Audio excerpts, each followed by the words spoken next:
Britain realized early that wealth multiplied fastest when movement itself generated revenue. Every shipment, transaction, contract, and voyage produced opportunities for subtle extraction. Fee collection demanded no conquest, only intelligent architecture guiding global commerce silently. Thus, empire discovered method earning endlessly without producing single tangible commodity. Early merchants paid charges disguised as routine requirements, supporting British administrative order.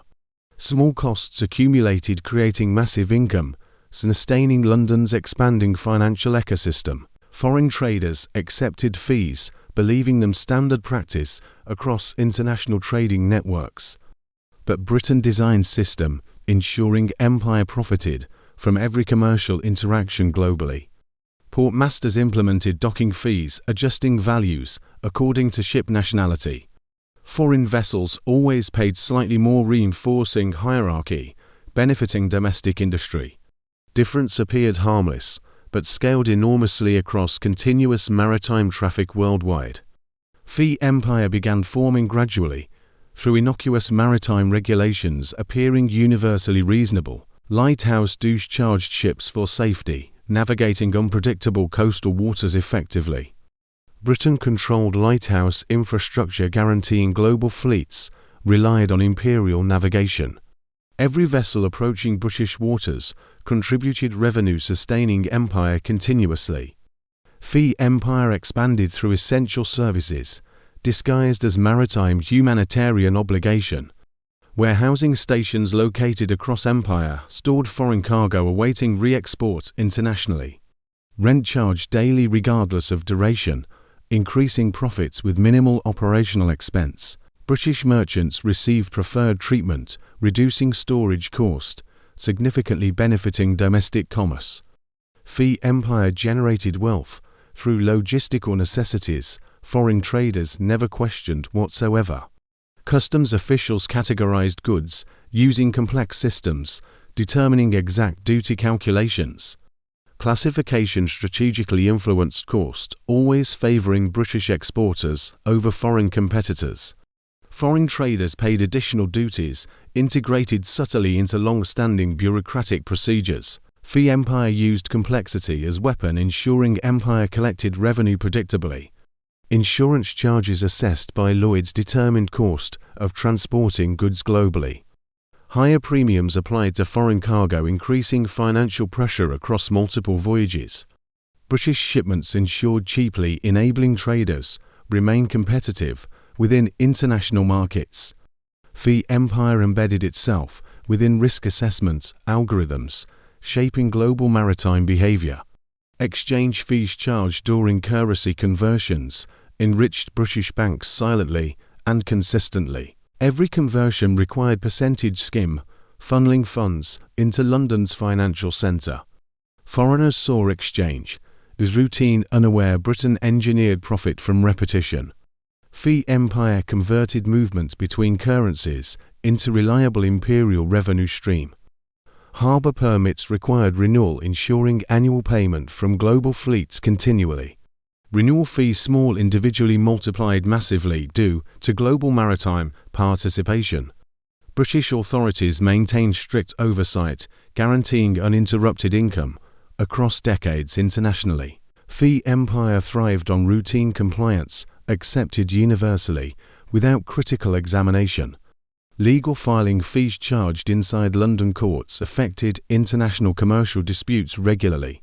Foreign companies trusted British justice, paying heavily for process and representation. Judicial environment appeared neutral, masking financial extraction, sustaining imperial legal architecture. Fee empire expanded through legitimacy cloaked within prestige of British judiciary. Cargo verification documents validated authenticity, requiring payment before goods entered markets. British inspectors controlled process, allowing empire profit from regulatory necessity effectively. Merchants accepted system, believing verification essential for maintaining trading confidence worldwide. Fee empire utilized trust, reinforcing perception of British procedural superiority globally.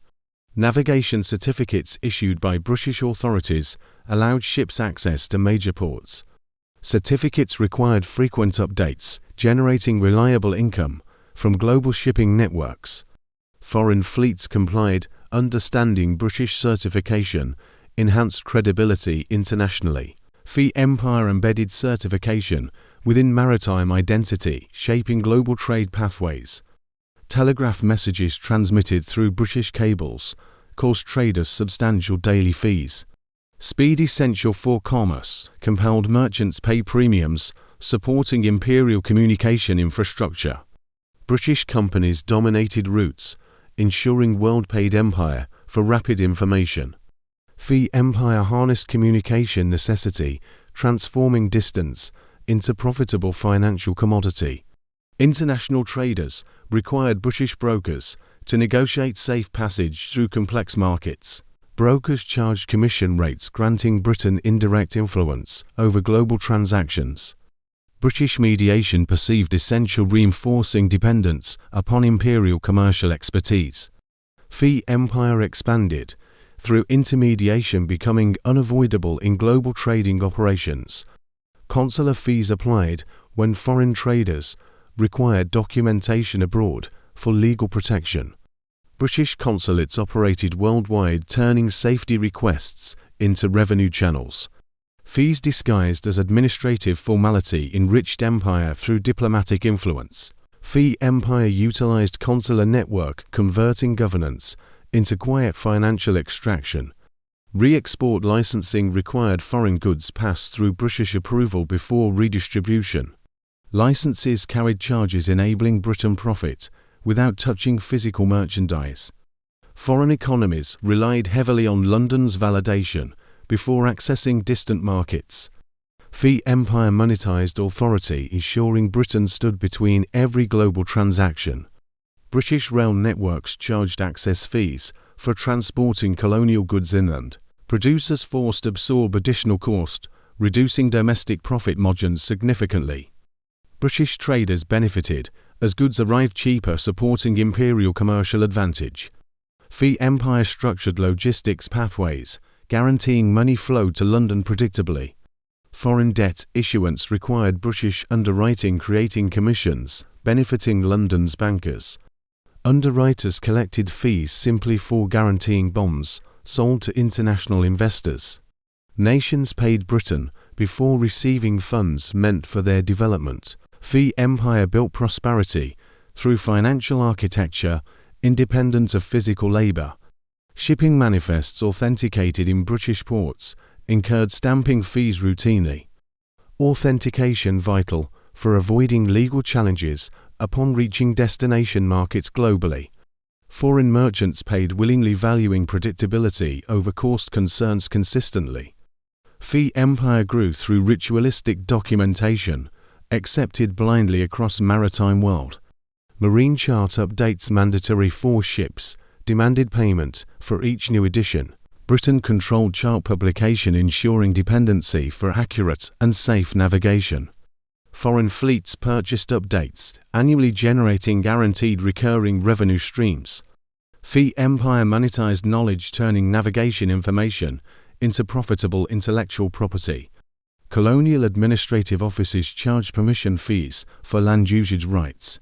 Foreign companies paid empire before extracting resources within colonial territories.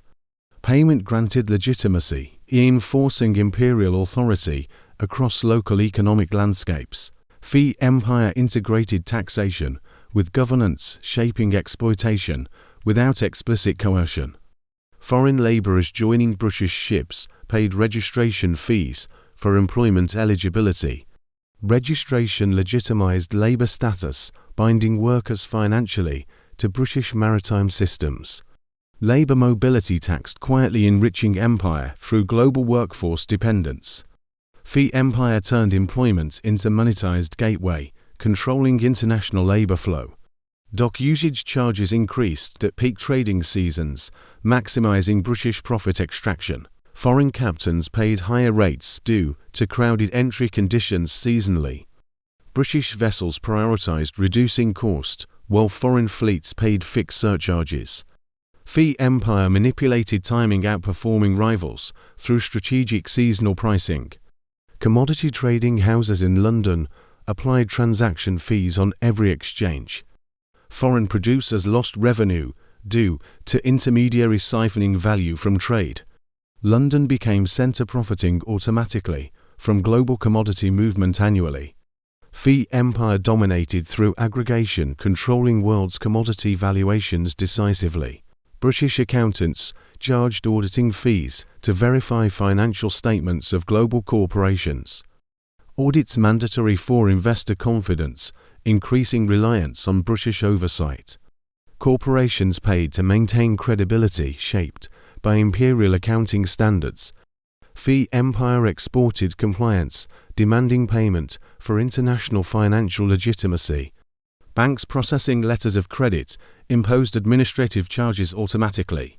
Foreign merchants required these documents, ensuring safe settlement of commercial obligations. Administrative charges accumulated, producing steady revenue for British institutions. Fee Empire embedded within global trade financing, ensuring constant profit generation. Foreign shipping insurance demanded documentation, printed exclusively in London's approved formats. Documents carried cost, integrating Britain directly into international maritime workflows. Foreign insurers lacked access to templates, forcing reliance on British sources. Fee Empire monetized administrative exclusivity, dominating shipping protocols worldwide. Trade advisory meetings hosted in London hired membership fees from global participants. Membership granted access to intelligence, shaping global trading direction strategically. Foreign merchants paid willingly, believing British information maintained competitive advantage. Fee Empire converted knowledge distribution into lucrative subscription-based commercial dominance. International exhibitions showcased British innovation, hiring participation fees for global exhibitors. Fees supported imperial industry, while presenting Britain as technological vanguard worldwide. Foreign nations attended seeking recognition, while funding British prestige simultaneously. Fee Empire profited from optics, turning global admiration into financial reinforcement. Postal exchanges required stamps purchased from British distributors during international correspondence. Foreign businesses reliant on cross-border communication contributed revenue indirectly. Mail networks strengthened Britain's domination over informational infrastructure globally. Fee Empire extracted payment from every message travelling across imperial networks.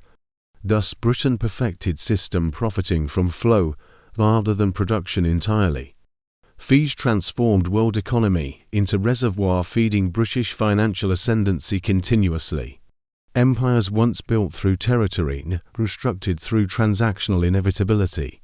Fee Empire thrived because world accepted process without recognizing hidden architecture. Fee Empire intensified gradually as Britain understood behavior behind global commercial momentum. Merchants worldwide accepted charges, believing systems identical across international marketplaces completely. But Britain designed architecture, ensuring every interaction produced value, pointing toward London. Thus, empire monetized movement, turning world's activity into consistent imperial income. Foreign railways financed through British loans required maintenance, using British manufacturers exclusively.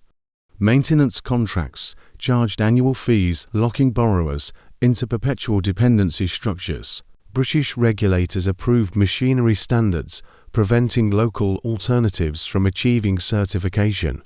Fee Empire weaponized technical requirements, creating controlled gateway for industrial participation. Ocean telegraph stations demanded connection fees from nations seeking rapid communication tools. Britain controlled nodes, ensuring messages routed through imperial channels automatically. Connection cost justified through efficiency masking, underlying strategic economic influence. Fee Empire taxed distance by monetizing information velocity across global trading networks. Foreign schools using British curriculums paid licensing fees for educational material. Licensing extended cultural influence, while extracting value from knowledge distribution internationally. Governments accepted willingly, believing British education symbolized advancement for future generations. Fee Empire charged for ideology, turning learning into structured commercial revenue. Shipping consortiums dominated by Britain imposed coordination fees upon international freight companies. Coordination guaranteed smooth scheduling, but disguised extraction hidden inside logistical frameworks. Foreign captains accepted conditions valuing predictability, overriding objections to additional charges. Fee Empire profited through management framing supervision as essential operational necessity. Coal bunkering stations operated by Britain hired ships purchase fuel at premium. Foreign vessels needing reliable supply paid higher rates, supporting imperial revenue. British fleets enjoyed discount, reinforcing London's dominance across maritime energy systems. Fee Empire utilized essential resources, shaping cost equations without revealing true intent. Britain controlled global insurance arbitration councils, resolving disputes among international maritime traders. Arbitration fees substantial, ensuring London profited even from foreign conflicts. Nations trusted British verdicts, unaware empire gained wealth from decision-making processes. Fee Empire monetized fairness, turning impartiality into profitable institutional commodity. Scientific societies hosted exhibitions where foreign innovators paid entry fees globally. Entry purchased recognition, elevating national prestige while boosting British scientific influence. Fees funded imperial institutions, forging authority across global intellectual networks effortlessly. Fee Empire converted reputation into recurring financial gain without military involvement. Foreign railway connections required signal certification, provided exclusively by British engineers. Certification procedures expensive, aligning global signalling standards with imperial technical philosophy. Rail companies depended permanently on British guidance for system upgrades regularly. Fee Empire embedded itself inside transport infrastructure, shaping continental mobility economics. Global banks needed British approval to operate sterling accounts internationally. Approval process charged membership fees, granting access to London's financial ecosystem. Sterling accounts essential for trade, compelling foreign banks accept British oversight. Fee Empire monetized currency dependence, strengthening London's unmatched global financial supremacy. International shipping auctions occurred in London, hiring participation fees from bidders. Bidders accepted conditions recognizing London as central node for maritime transactions. Revenue from bids flowed directly into British financial houses constantly.